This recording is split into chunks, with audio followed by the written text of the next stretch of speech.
বিগত সরকারের আমলে সামরিক কর্মকর্তাদের রাজনৈতিক কারণে বরখাস্ত ও তাদের উপর নিপীড়নের প্রতিবাদ জানিয়ে বঞ্চিত সামরিক কর্মকর্তাদের চাকরিতে পুনর্বহালের দাবি জানানো হয়েছে।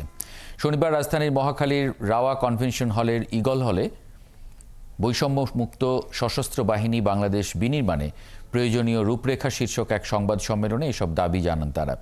বিভিন্ন সময়ে রাজনৈতিক কারণে বরখাস্ত ও বৈষম্যের মাধ্যমে নিপীড়িত এসব কর্মকর্তাদের অন্য দাবিগুলো হলো বঞ্চিত অফিসারদের পুনর্বাসন এবং আর্থিক সহায়তা প্রদান, এছাড়া সামরিক বাহিনীতে রাজনৈতিক হস্তক্ষেপ বন্ধ করতে কমিশন গঠন করে সামরিক আইনের সংস্কারের দাবি জানান তারা।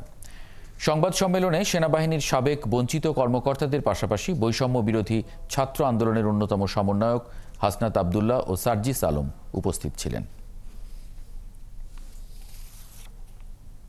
একটা অফিসারকে যখন কোর্ট মার্শাল করে অন্যায়ভাবে কোর্ট মার্শাল করা হয়, তাকে সে ব্যক্তিগতভাবে পানিশড হয়, তার সমস্ত চাকরি 25-30 বছর চাকরির সমস্ত সুবিধা থেকে বঞ্চিত হয়, তারপরে সে বাইরে যেয়ে কোনো চাকরি পায় না, সামাজিকভাবে নিগৃহীত হয়।